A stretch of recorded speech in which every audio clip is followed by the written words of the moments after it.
Business, a podcast for all those subjects we've been trained to avoid. Here's your respectfully irreverent host, Keith Shelton. Oh, good evening, everybody. We're so glad to be back after a 2-week hiatus. We're coming to you live from undisclosed location deep in the heart of Texas Panhandle, and we're so glad to be back. We took a week off for moving, and then we took a week off for the 4th of July holidays. Hope everybody had a great time, spent time with family and friends, and celebrated another birthday of this great nation. So anyway, I'm Keith Shelton. I'm the ramrod around here, as is said on McClintock. But where's my sidekick, my co-pilot? There he is. People. Yeah. I had a premonition when you were talking, you were going to say, I'm the ramrod around these parts. I started doing that in the background. Oh, goodness. Glad to be back, man. Yeah. Glad to have you with us. Glad you're there in support. My left, my right seat co-pilot. Big shout out to Elon Musk and Starlink. Keith is coming to y'all live from the high grade technology of Starlink out in the wild west. Let me say this. I cannot say enough good things about Starlink. If you don't have it and you live in a rural area, I highly recommend it. And, we'll let you judge for yourself as we go along on our podcast. But we do thank y'all for joining us, and we're going to ask you at the beginning of the show and at the end of the show, if you like what you see, like us, subscribe, and share. And we want to tell you right now, we got a fantastic guest with us tonight. He is a rock star in his own right, juggling roles, serving in the military, local government, is a former mayor of Atlanta, Texas. Currently, he's the presiding county judge of Cass County, Texas. He's all about serving his country and community, and he has a passion that's truly inspiring. From defending our nation to making decisions that impact lives locally, our guest tonight brings a unique perspective and a ton of experience to the table. Without further ado, here's the man, the myth, the legend, Judge Travis Ransom. Hey, there he is. Hey, Judge. Hey, guys. Good to see you this evening. Good to see you. Thanks for having me on. I appreciate it. And you're right that the Starlink is working like a charm. That's great. But yeah, good to be here. Well, thank you for being our guest tonight. We got a lot we want to talk about, a lot we want to cover, but I've known you since 2003. Know your wife, your kids. Very familiar with everything that you've done, both military, the public life.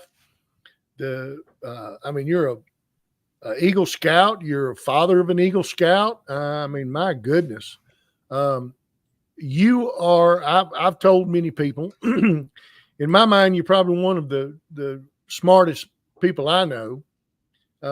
And it's like you're like a sponge. You can't learn enough about everything. And in turn, you take what you learn and apply it in everything. And man, that speaks volumes for you. So tell everybody how you got to where you are today. Ooh, well, that's very, very, very kind, very flattering introduction. It starts at home, just like anybody.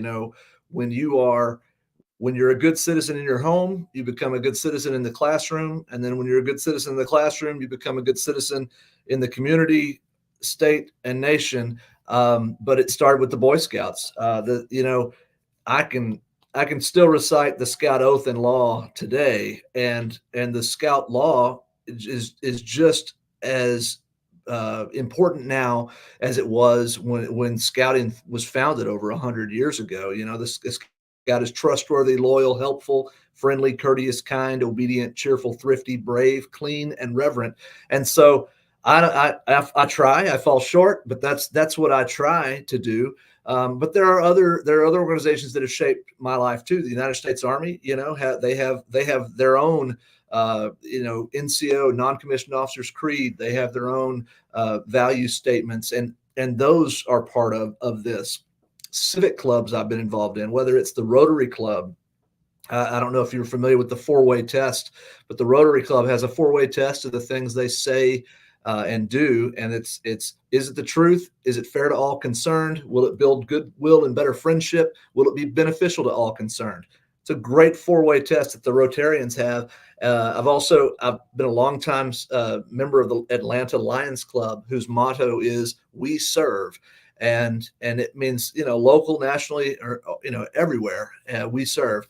So, it all boils down to, I guess, building that foundation. And of course, that just comes from having a really great parents that set me up for success. And now I see, the broad range of people that I see all the time who don't have that firm foundation, and that to me is a shame. It's a disadvantage to them, but they can also excel, and their own origin story is going to be that much more just impactful.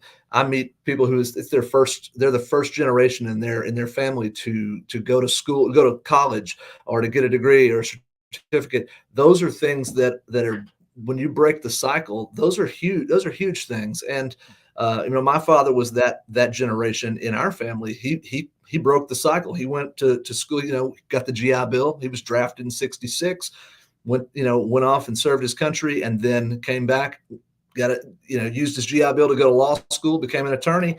And so that to me is way more impressive than anything I've done, because I was fortunate. I grew up in Atlanta, Texas, small town USA, with a ton of great neighbors who really cared about me and gave me good advice. And I had parents that were both present and cared about me. And that's the advantage, honestly. So I have a very privileged upbringing, in my opinion. Well, we weren't rich, but we were very resourceful, and we had a good home life. But I appreciate the kindness, Keith. That's yeah. Well, look, let's talk about your military background first, because I saw something where, are you coming up on your 30th anniversary with the Army? Ooh, almost. Right? So I just in May was 27 years. 27. So, okay, that was my bad. Year, Who is that guy? There I Who is that? That guy's the lean and mean. That's the lean, mean Sergeant Major Ransom there. Yes, I've put on a little bit of weight since I got back from Afghanistan in 2021. But I will say that 27 years, and joining the military has been one of the most important things in my life, because it's allowed me to see and do things that I would have never had the opportunity to have done otherwise. As a small East Texas kid, growing up in small town America, I would have never had the opportunity to see and do things like I've gotten to do in the Army. I joined as a counterintelligence agent in 1997 and which counterintelligence is people say, well, military intelligence, counterintelligence, not an oxymoron. Yeah. So it's about defending the nation. It's about protecting our assets from foreign adversaries. And I could think of no higher calling. I think that's a great job, and I've done that, and love that line of work. And then that blends into human intelligence collection, which is just talking to people, which I love people. And so it becomes an easy thing. I tell people the best training I ever had was just growing up in East Texas, where I drove a beat up pickup truck down back roads and talked to old men. That's kind of the same job I have in the military sometimes. Well, what is that? Yeah. So that's a photo from, that's a photo in a Black Hawk helicopter. That's at Bagram Air Base in Afghanistan in 2021, right before we pulled out of Afghanistan. I was the command sergeant major for the last expeditionary military intelligence battalion on the ground in Afghanistan. And so we had a group of soldiers doing, doing the ground intelligence collection effort, monitoring the Taliban and their radios, as they chattered back and forth about what they were doing. We had folks trying to intercept that and listen to that. And that's always an interesting time. And of course, traveling around Afghanistan is not clearly the safest thing to do we flew a lot of places. We've taken an airplane or a helicopter between base camps was really a lot faster and easier to get around and safer to get around. Well, yeah.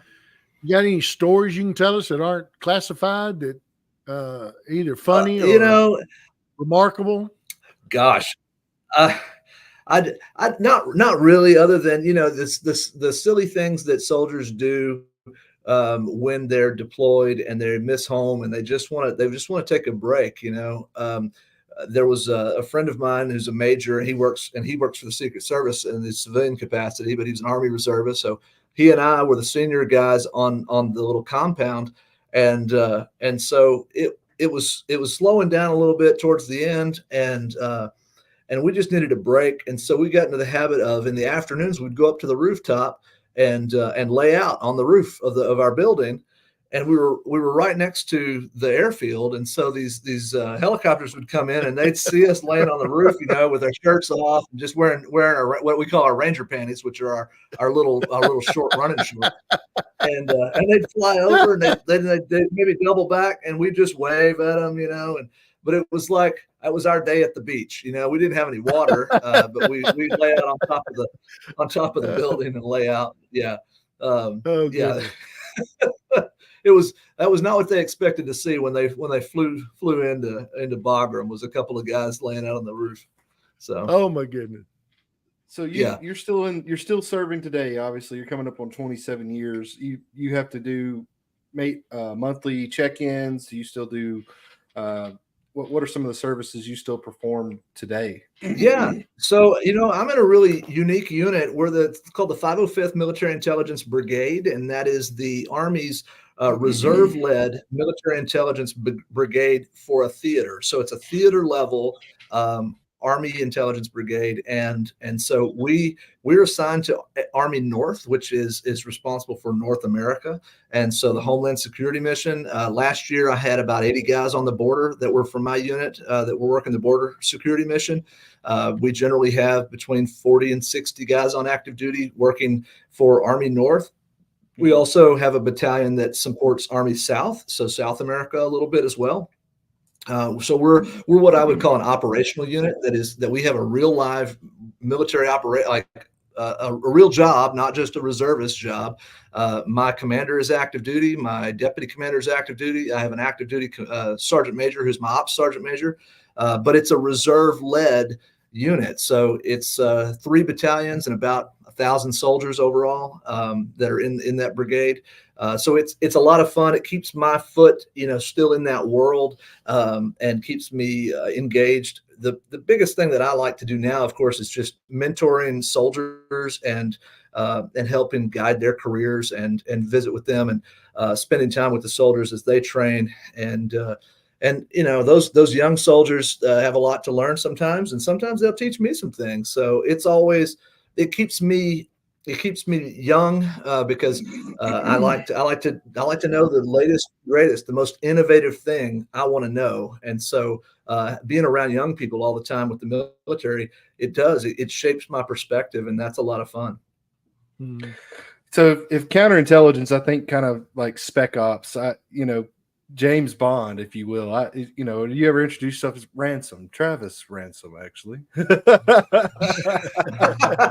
No, nothing quite that. It sounds a lot sexier than it is. I would tell people the job is like taking multiple unknowns and forcing them into a solution that you'll never fully understand. There's a lot of ambiguity out there. I had a photo I was trying to find. Go ahead. I'm sorry. Yeah. Oh, yeah. No, it's fine. So I will say that in that line of work, one of the jokes I had with one group of soldiers years ago, when I was their first sergeant, I was ticked off at them. They just not taken a lot of initiative. in getting a good brief together for this country brief. And I said, I'm going to revoke everybody's clearance. Nobody needs a security clearance right now. And they're like, well, what's going on? I said, you haven't scratched the surface on the amount of unclassified information. Why would you need classified information? You haven't even read all the information on the internet, you know? Oh, goodness. And that's really, that's the hilarity of it. You know, if you go to war without any mind bullets, if you go to war and you haven't read a book on the conflict, if you don't know the cultural relevance of the country that you're in, you're setting yourself up for failure as an intelligence professional. You need to know the structure of that government. You need to know, the cultural relevancy of it. I tell you, that's the biggest preparatory thing to know is you're going to go into another culture. By God, you better know something about it so that you're not getting fed a lot of nonsense from some local that's common knowledge or that was in the newspaper or that everybody knows. I mean, everybody knew but your guy. Right. Yeah. Yeah, exactly. So anyway, that's a lot of fun. But the military also the best leadership training in the world, bar none. And I will say that there's a misconception, you'll see comments in a positive light, but they mean it and they mean well. They'll say, oh, this guy's a born leader. And I think that guy's not a born leader. If he was, we wouldn't have spent $1 million sending him to school to become a leader. So we've got to stop thinking about things as he's a born leader. He may have some traits that lend themselves to leadership roles, But there's my JB picture. There you go. Here's the one that I always look back and I think Ransom, Travis Ransom. Shaken, not stirred. Shaken, not stirred. Oh goodness. Yeah, that's hilarious. I have gotten to work some fun places. I've gotten to be in some interesting circumstances and some fun places over the years. But yeah, it's a great experience. I can't believe, you dug through my Facebook page for that one, huh? That's a good one. You can go ahead and give me clearance, classified clearance if you need to. Yeah. Yeah, he's done his homework. There you go. Well, look. Yeah. Tell us exactly what a lot of people worry about. Go ahead. No, I was just going to say, tell us exactly what your rank is now. Where does that place you? And because here's what I'm saying. I've known you since 2003. I know how hard you've worked. I know the sacrifices you've made. But tell the people who need to know where you've gotten to. Where does that place you in the big scheme of things? And how did you get there from Buck One Private? Yeah, so I joined the Army as a just a private, and my dad used to tell me, son, do everything that's asked of you and a little bit more. If you do everything that's asked of you and a little bit more, you'll never be wrong. And if you take that to heart, that means when someone tells you to go take out the trash, don't just take out the trash. Take out the trash, but pick up the trash on the way, replace the liner, maybe sweep the floor, consolidate the other trash. I mean, go the extra step, take that extra initiative to do that. And I was lucky, to have some really good advice and good mentors like my father. So I made rank really quick. The other thing is in the military, you want to be educationally complete. So you can't be promoted to the next level unless you go get the class. And so carving out and prioritizing, making time to take a knee and go get a class and learn about the leadership traits that are required for the next level. And the next level may sound great, but let me tell you, new level, new devil. That's all I'll say is every time you step up, it's a new level. There's a new devil, and you've got to figure out how to whoop it. So you've got to take those educational classes, be educationally complete. I made sergeant major in 17 years, which is unheard of. And honestly is too fast. So I've been a sergeant major for right at almost 10 years now. And so when you're a sergeant major, it's like your career starts over again. You do one battalion for a tenure, and a tenure is typically 3 years. and then you do another battalion for a 3-year tenure. Pause a second. And then Pause you take a brigade. Hey, Travis, pause a second. Yeah. When you say tenure, you're not talking about 10 years. You're talking about TENURE, right? That is correct. A tenure. Yes. To use an academic term, a 3-year term, essentially, as a sergeant major. Yeah. Just trying to cover our nobody, our Bubba nobodies, just to make sure they knew the distinction. Hey, it takes you about 3 years to set that 10-year up. Yeah, it's okay. We made the distinction between 10 years and tenure. So now go ahead and finish your what you're trying to tell us. Yeah. You put me on. Yeah, we do. So and again, the other thing is great assignment. I got lucky again. I volunteer for the hard jobs. I tell my soldiers that all the time. Take the hard jobs. If you're a lieutenant, you need to be shooting for command as soon as possible. Detachment command, platoon leader, or company commander as soon as possible. Take command, because that's the hard job. And the same is true as an NCO.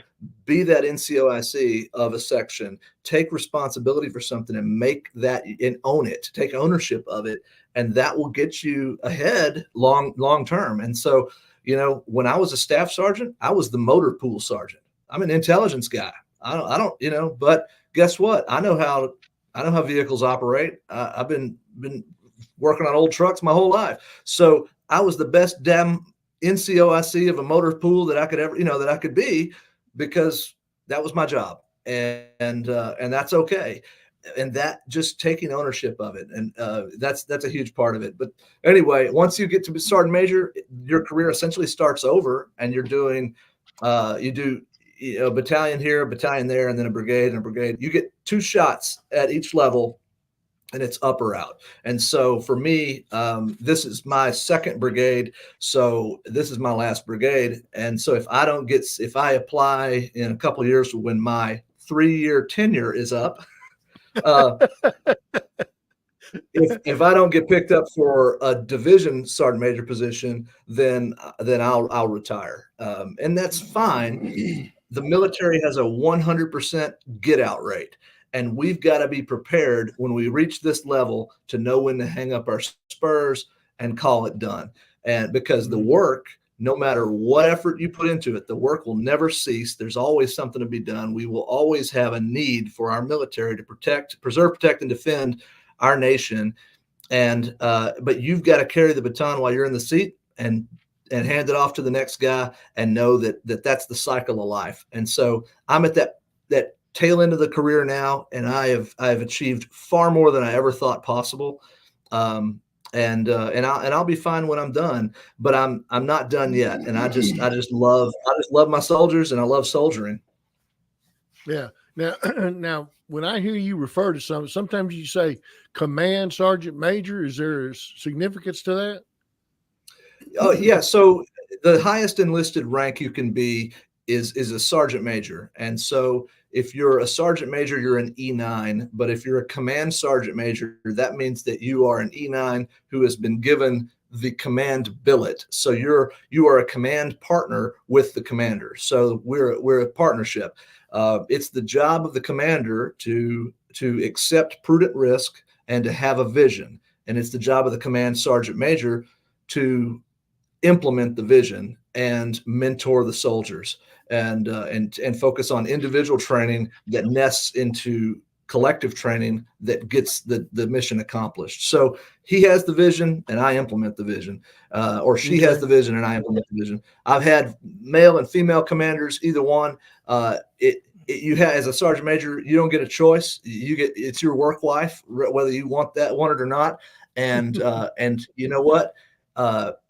I've had some outstanding partners in leadership with me, and have been very fortunate there as well. And so it also gives you an opportunity to expand your knowledge base, because you're gaining experience with a new person, and you get to understand how different people work. And that's the spice of life, right? Diversity is the spice of life. Yeah. I call that the architect builder relationship. One person has got the structure and the way they want things done, and then one person actually goes and does implements it and makes it happen. Yeah, absolutely. And and when you're talking about building something, so we're building people. People are my business. As a sergeant major, I'm building people. And guess what? I'm not building airplanes.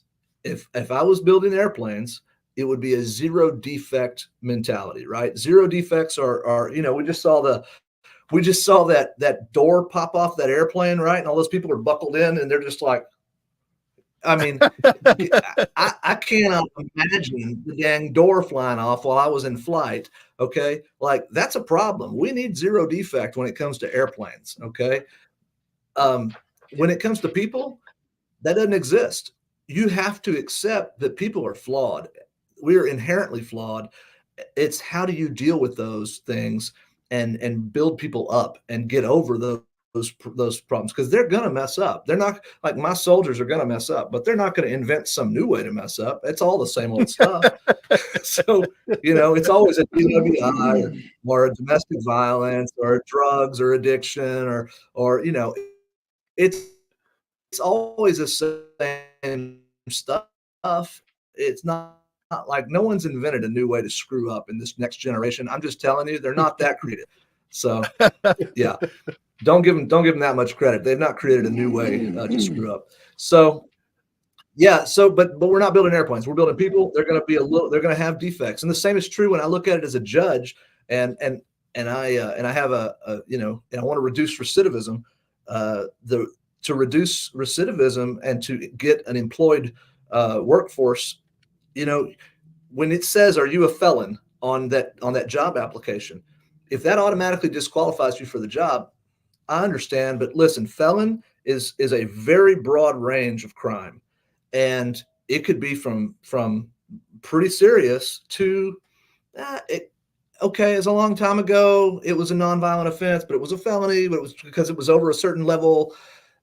Listen, that's where we're missing the mark on some of our things that we're doing, and that's one of the things that I'm focused on is just shaping people's perspective to say, when you don't give that nonviolent felony offender a job, then what do you expect them to do? How are they going to be an upstanding member of society if they're otherwise qualified?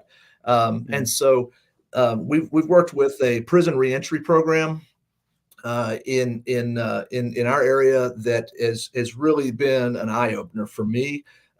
It's to put ourselves in the shoes of those inmates who are about to go back into the world, and it's not unlike a transition from a deployment back into society.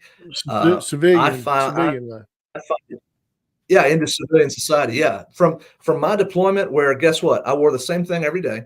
I woke up at the same time every day. I ate at the chow hall every day. I went to work. I did the same thing. I didn't have a choice over where I ate or where I went. I was just locked down. I was surrounded by a 10-foot T-wall with razor wire on it, and I wasn't sure if it was to keep me in or them out, but I was surrounded by it nonetheless. Couldn't leave. And so I get back home, I go to the grocery store, and the hardest thing for me is to pick out what brand of cereal do I want. There's a freaking aisle of cereal. There's like 700 pieces of different brands of cereal. Way too many choices. And so inmates are the same way. They come out of prison, they never had to make all these minor choices before, and it overwhelms them. And so anyway, that's some of the perspective that I've gained in just visiting with inmates and visiting with people who have gone through that process before, and I've developed more perspective on how that works. And so we're trying to smooth out those wrinkles and set people up for success, because good citizens are less expensive. Okay, like good citizens lower your taxes. Yeah. Bad citizens are in jail, and we pay for them. Right. That's true. That's true. Well, you have the military is just one of your many facets into the man, the myth, the legend. You have a pretty extensive political background, not just being recently the mayor of Atlanta, Texas, and now judge for Cass County. Tell us a little bit about your history in politics. Sure. Yeah, So, what motivated you? well, my first deployment motivated me. My first deployment, I felt like I was doing something meaningful, and I call it, I was infected with meaningful work syndrome. And when I got back home, and I was working at a cell phone sales place, and I was an installer putting cell phones in cars back when we used to install like permanent mounted cell phones in vehicles. And I was sweeping the shop, and I was like, it doesn't matter if I put this phone in or don't put this phone in, if I sweep the floor or don't sweep the floor, nothing I'm doing is really meaningful. And so eventually, that's when I basically was dealing with that transition of leaving active duty and going back to the civilian world, and couldn't find meaningful work. And so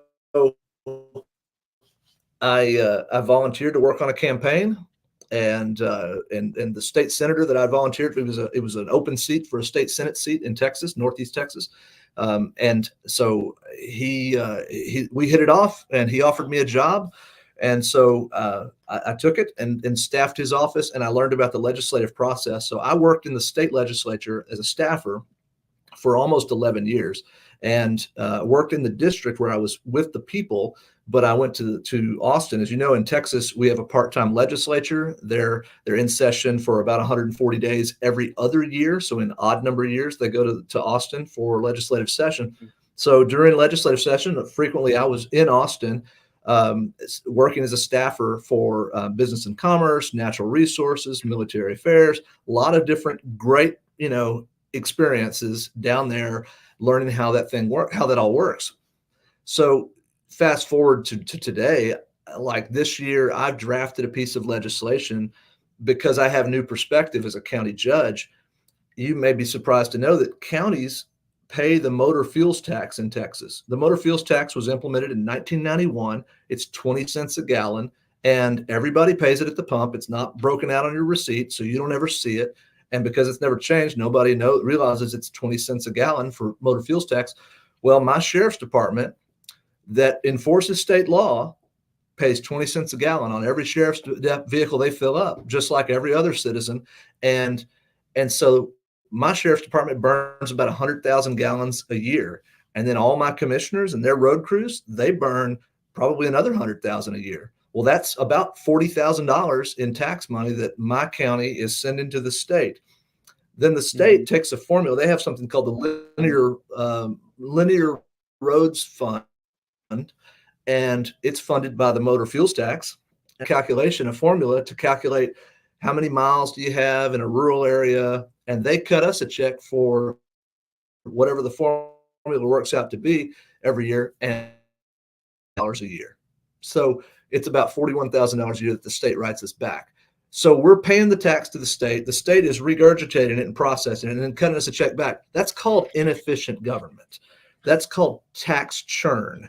When one tax and entity taxes another one, and then there's what I would call parasitic loss in the administration, collection, and redistribution of that tax. It's ridiculous. So it's a simple piece of legislation. It exempts counties from the motor fuels tax. I've had 17 counties sign on to it as with resolutions of support. And I have, okay,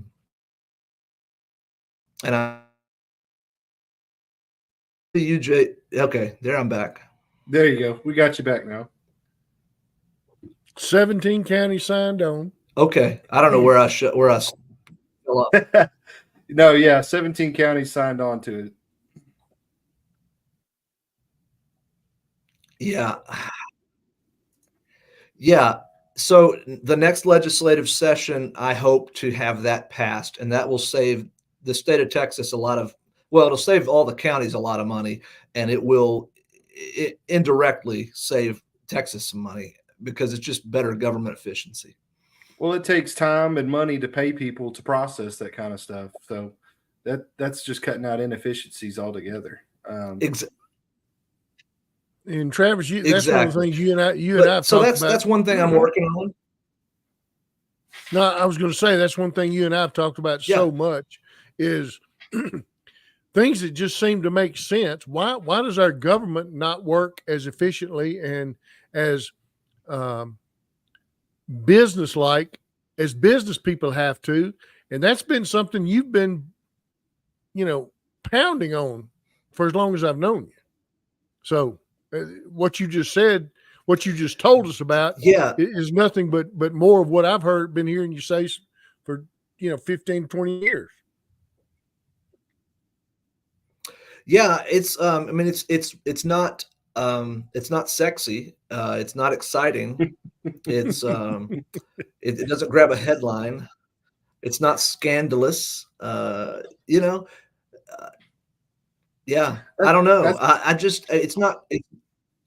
That's why we need more individuals like Travis Ransom in offices, because there's a lot of politicians out there that's their job is to be a politician, and they don't look for things like this. They're there to represent either their own interest or the interest of their donors.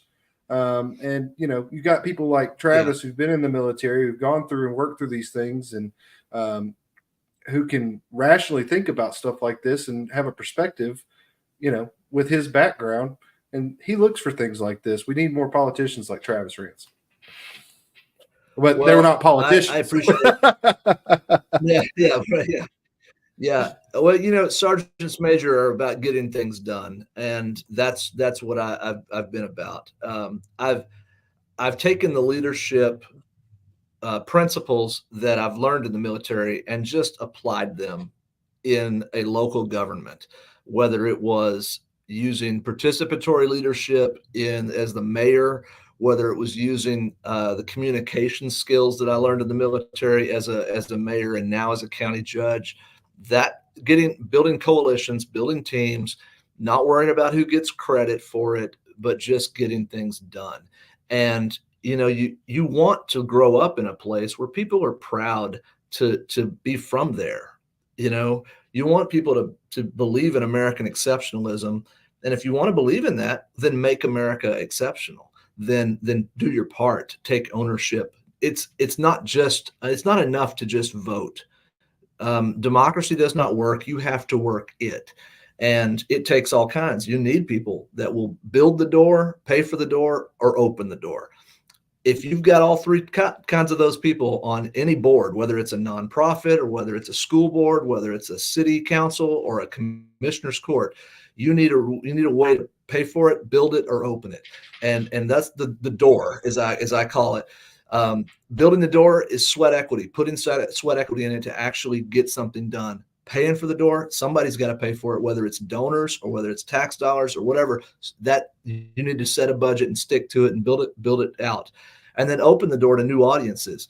Building coalitions and making things happen means that you got to be willing to take risk by pitching your ideas. And you know what? They may fail, and that's okay. Like, accept the risk. Don't be so afraid of failure that you just atrophy and you don't do anything. So a bad idea a lot of times is okay because it gets you down the road to a good idea. It's the whole Edison mindset, where Edison tried, umpteen times to build a light bulb, and he finally figured it out, right? And now that's been eclipsed by these stinking fluorescent things that we have to buy. Well, look, for those people who are watching or listening who do not understand Texas county forms of government, talk about what a county judge actually does. It's not just a matter of you're sitting at the front of a courtroom in a case. You actually participate in county government. How does all that fit? How does all that fit together? And then where do you fit in the framework? Tell everybody. Yeah, thank you. That's a great. Hey, so that's probably where we should have started, right? So county judge is a unique position to Texas. In Texas, our county judge is literally a part of all three branches of government. You are you are basically a legislator because you are a voting member of the commissioner's court, and you preside over the commissioner's court. Each commissioner represents a precinct of the county. There are 4 precincts in every county. There are 254 counties in Texas. And so as a county judge, you preside over the commissioner's court and develop policy and vote on policy for the county.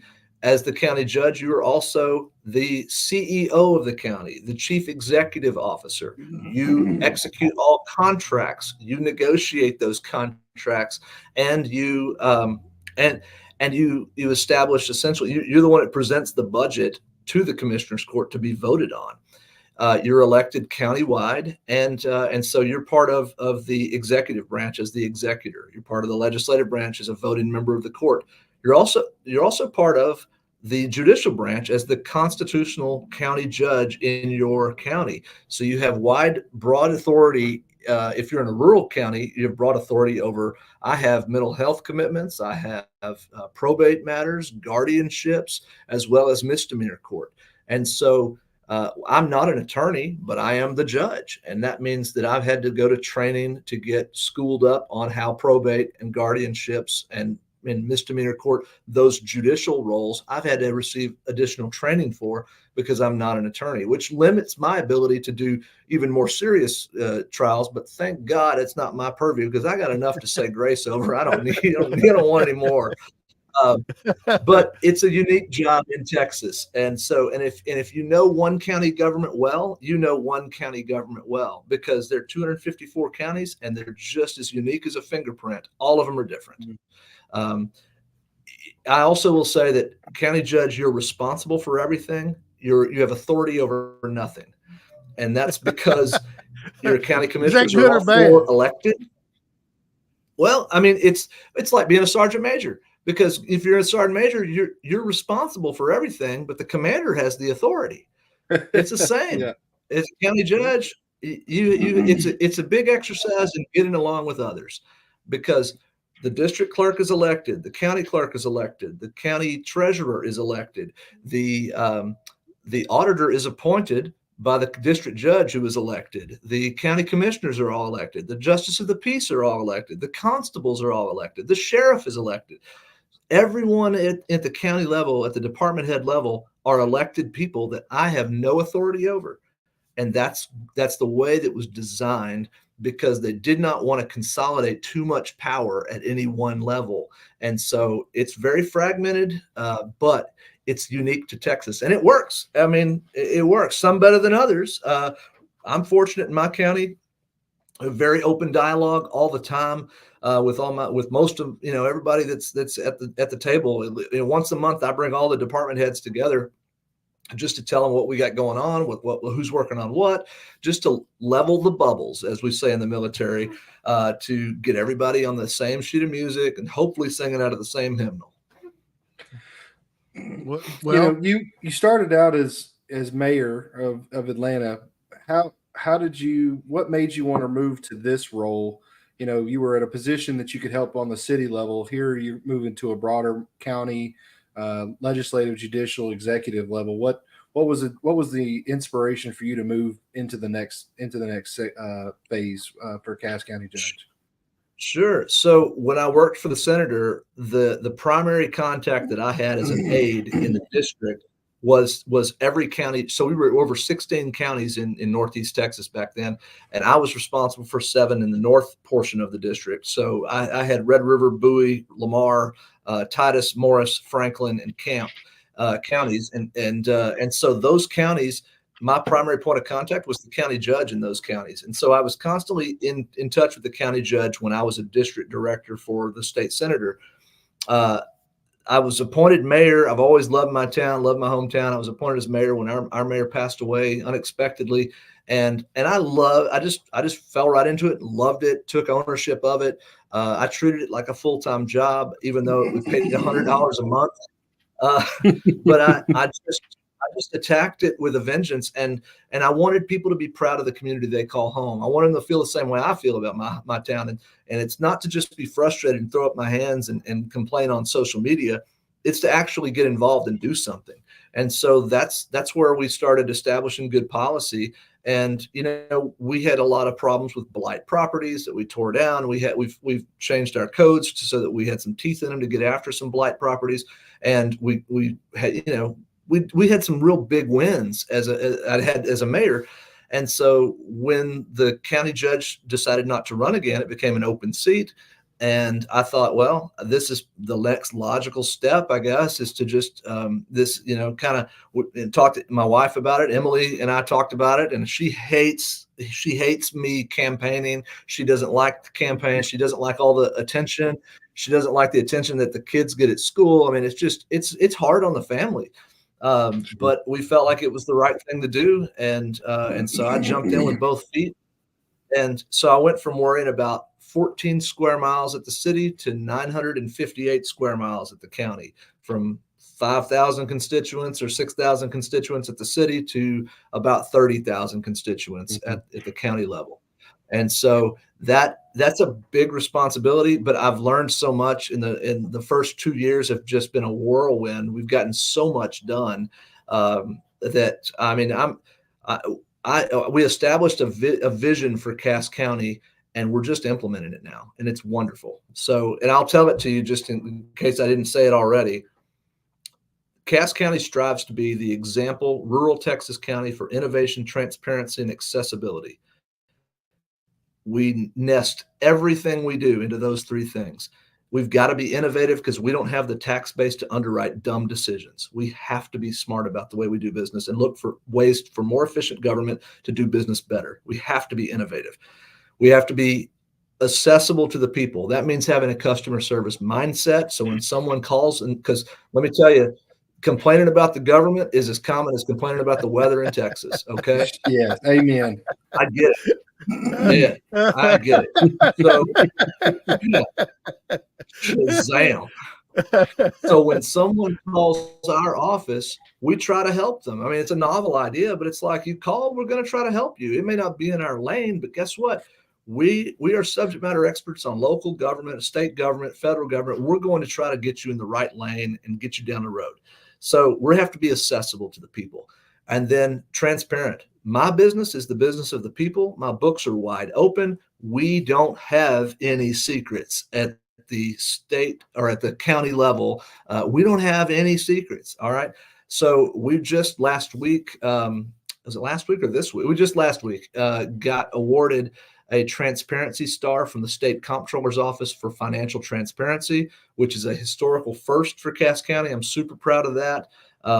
And so they award stars for financial transparency and general finance, and they have some other categories that we'll be going after those next. But we've knocked down our first transparency star just to tell people, look, our books are wide open. If you feel like there's fraudulent behavior here, show it to us because they're wide open. And oh, hey, by the way, we hired a new external audit firm this year, and we got a clean audit.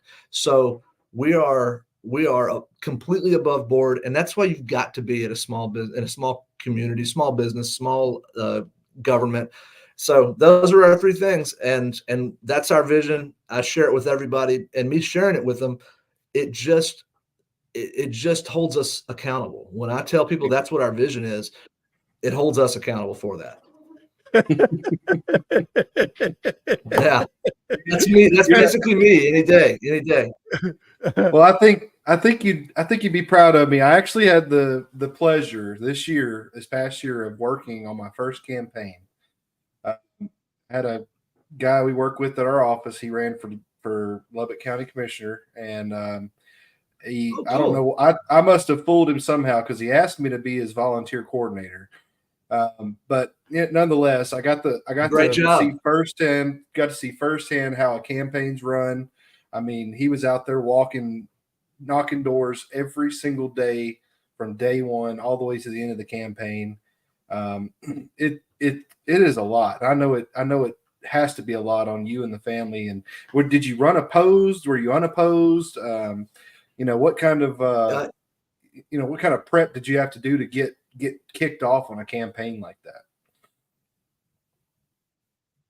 Sure. So I had an opponent in the primary election, and it took a lot. It took some fundraising, and it took publishing good information. It took a lot of social media presence. It took standing up a website. There's a business behind. There's a business behind the whole thing. I mean, you have to look at it like a business, and that means you've got to be monitoring your campaign contributions versus your campaign expenditures, and keeping account of all that, and then making sure that you have a good campaign strategy. But more than putting information out, it's receiving information. And if you're not if you're not talking to the people, then you're going to miss the mark. You're not going to know what's important to them. And so we have a representative form of democracy, which means we don't all get to go vote in the state legislature. We hire someone to go vote for us, and that's through an election. We hire a state rep and our state senator to go vote for us in the legislature in Austin. And the same is true in DC. We hire a U.S. rep and a U.S. senator to go up there and vote for us, because it's a representative form. So if you're representing me and you don't ever listen to what I've got to say, then what the hell are you doing? And so the same is true on the local level. If you're a city council member and you're not listening to the constituents, that's not going to work. If you're a county commissioner or a county judge or a district clerk if you're at the county level and you're not listening to the constituents and what is important to them, you're going to fail. And you should. You know that's what you're there to serve the people. So how do you serve somebody if you don't listen to them? Right. It's like walking into a restaurant and they say, "This is what you need." Yeah. Well, what are so at your county judge level, what are the key issues that you're facing in your county, and how are you prioritizing them? Okay, so there are some things that are outside, some things that are outside your control, right?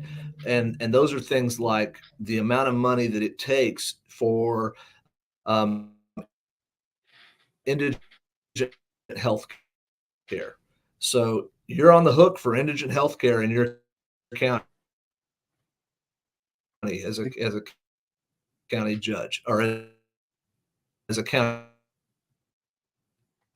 Can you? There, I'm back, and Keith. You're back. There, he's back. Some latency issues there.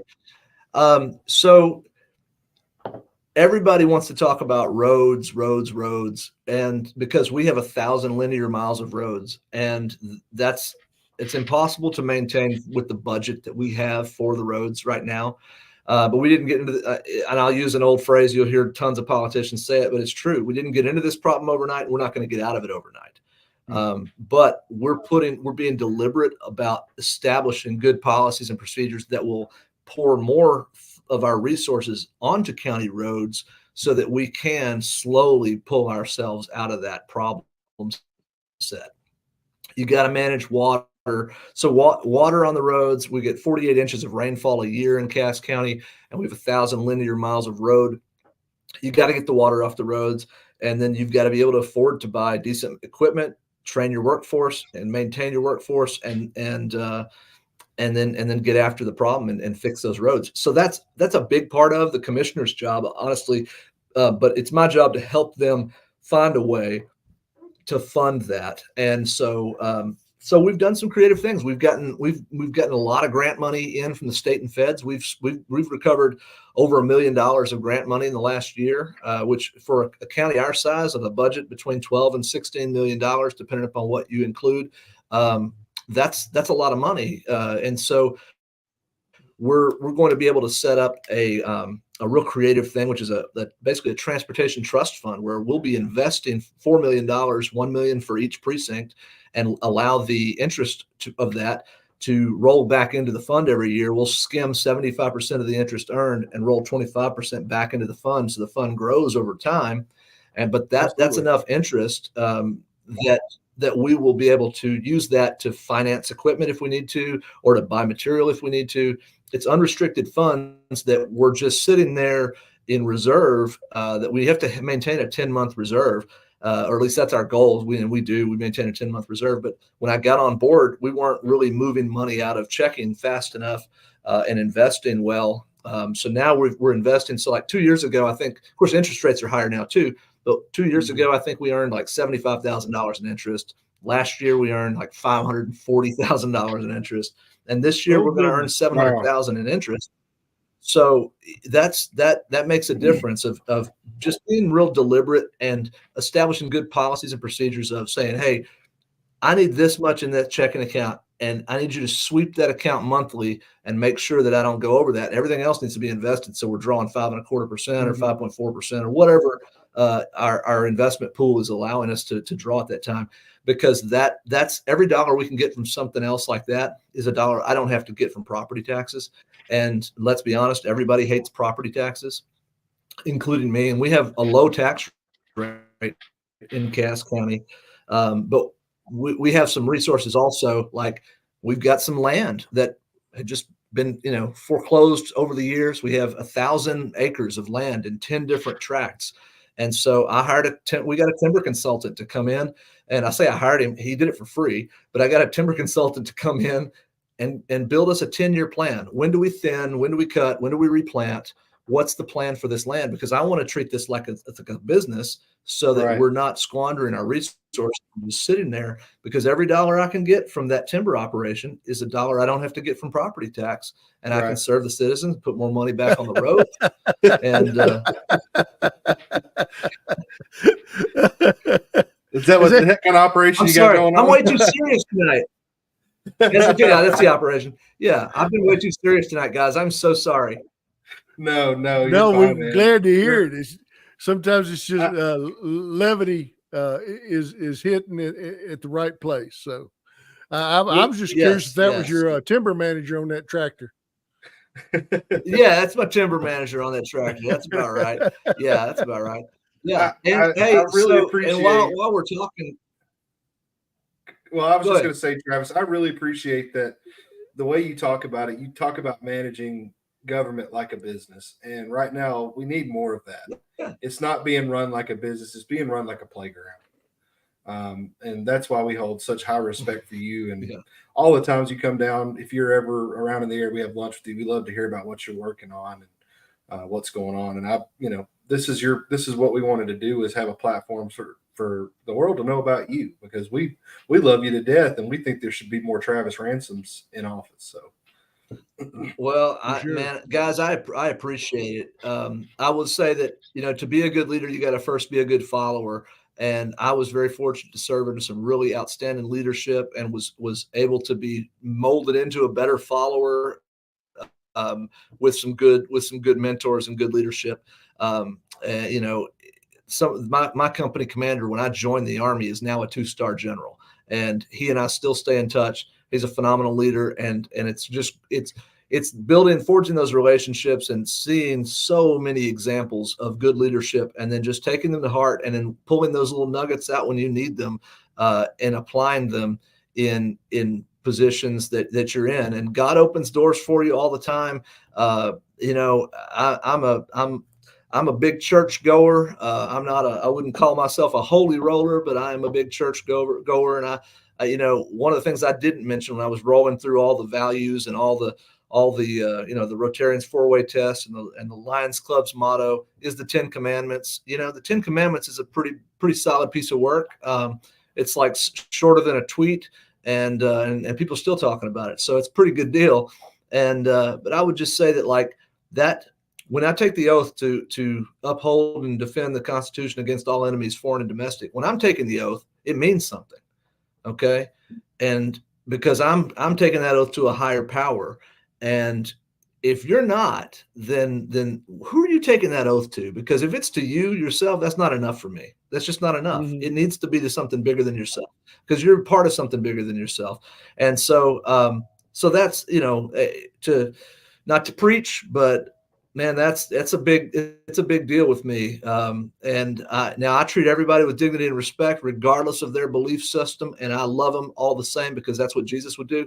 And I'm a bad Christian and fail daily, but I'm in the fight trying to make it work. Yeah. Amen. Hey, Travis, I got 2 questions for you. And then JT will wrap us up. First of all, I want to ask you, how have you dealt with the family demands and sacrifices and do all that you do? That's number one, and then number two. Well, so yeah. Well, let me go ahead and lay the last one out, and get your answers to that one as well. But my second question is, what do you see as okay? Here we are. I'm 60s.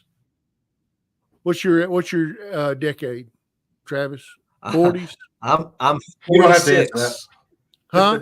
Oh yeah, no, I don't mind. I'm 46. I'm high mileage. Right. I'm young, but I'm high mileage. All right, and then JT is one decade behind you. So we're covering three different Right. decades. Okay. What do you? My second question after you talk to us about your family and how that has how you've had to balance and juggle everything, because you still have a wife, you still have 2 daughters and a son. Okay. But here's my last question. What do you see coming behind us? JT makes a lot of sense. You make a lot of sense. I hope for goodness I make some sense. But what's coming behind us? So there you go. That's my 2 questions. That's great. Great question. So my wife is a saint. That's the short answer. My wife is a rock star, and she is, she understands her role in the household and embraces it and excels. And she is a great leader in her own right. And so I couldn't do it without her. Strong families build resilient soldiers, and that is really between God and then family. That is the source of my foundation. And so I couldn't dream of doing the things that I get to do without having that strong family at home.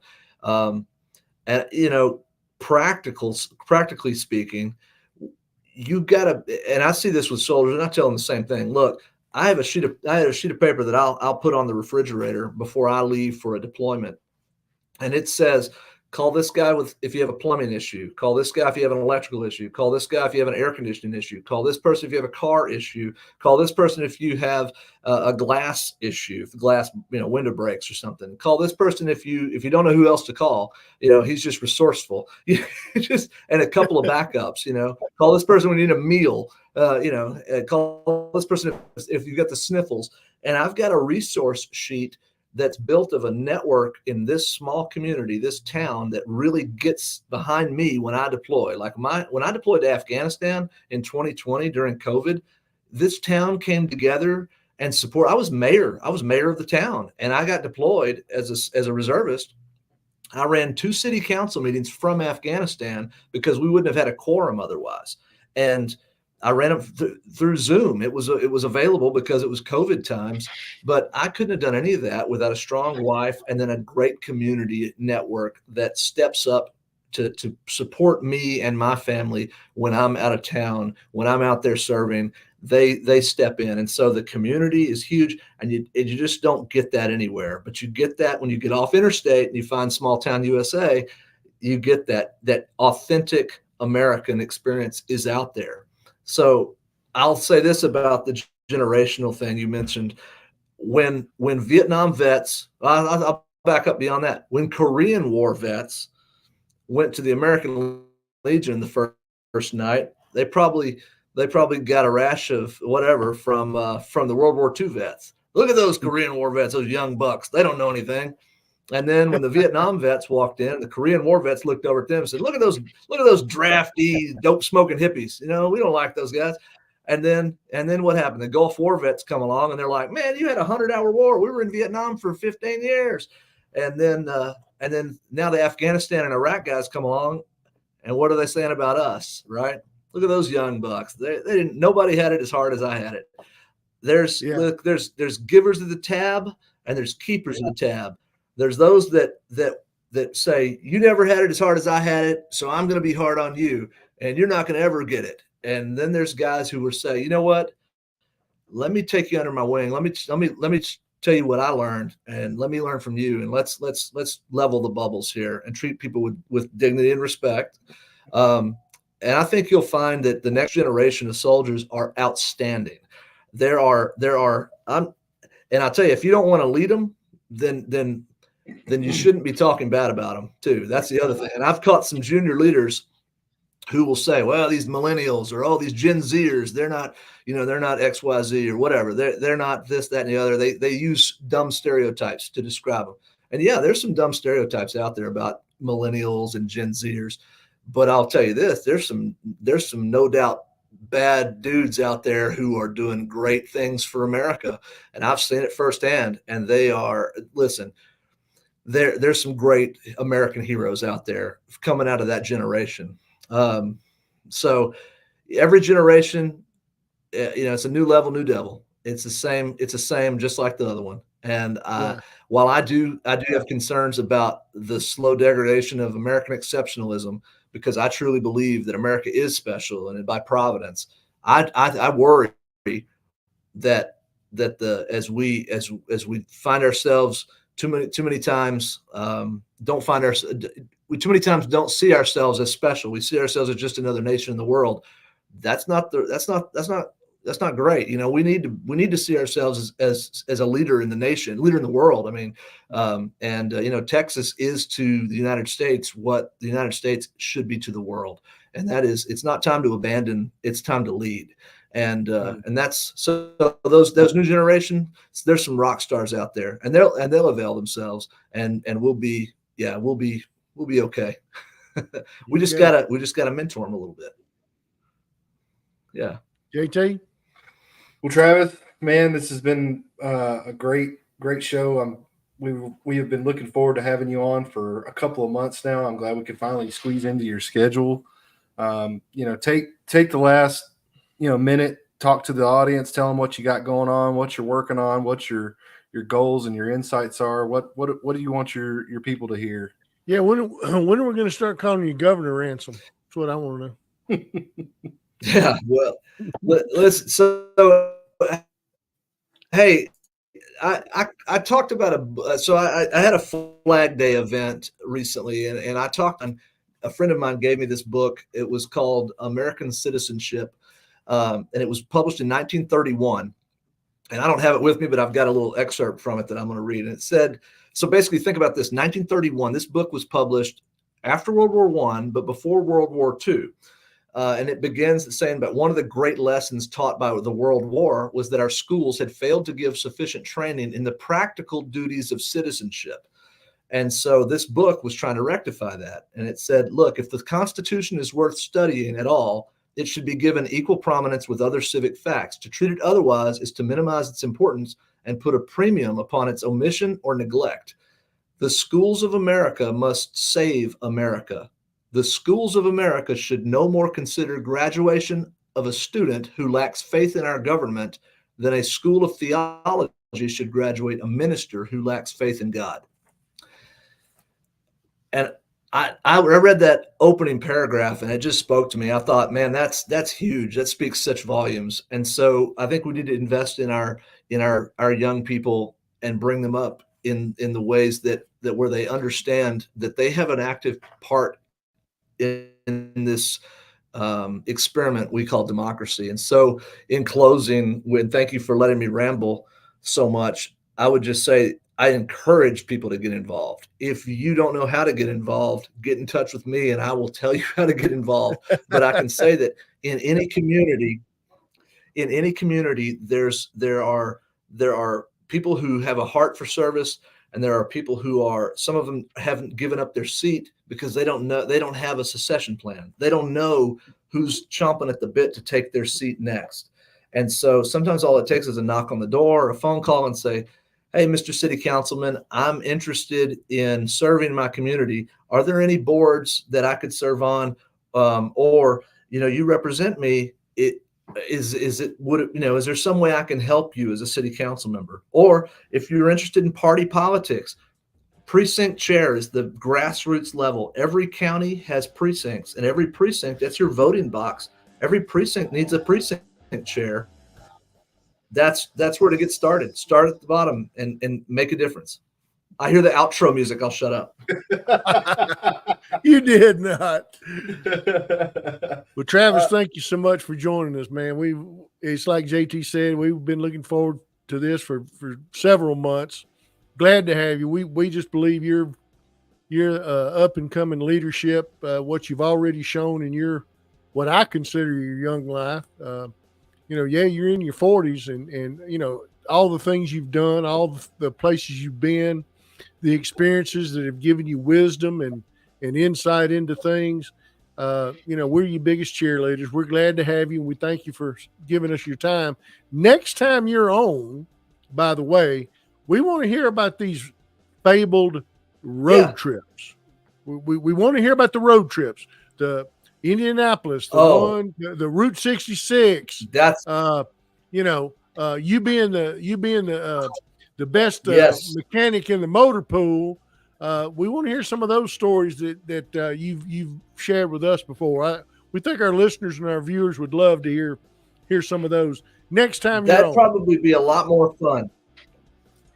That'd be a lot more fun than talking county government. I'm sorry. Yeah, I should have blended that in a little bit. Well, that's all right. No worries, man. We always try to save a little bit for later too. So. Yeah, we'll have you on, and we want to hear those stories too. Well, Travis, thank you so much, buddy. Well, listen, it's been great. Thank you. America's still out there. Just get off interstate and go find it. It's out there. Great parting words. Thank you so much, Travis.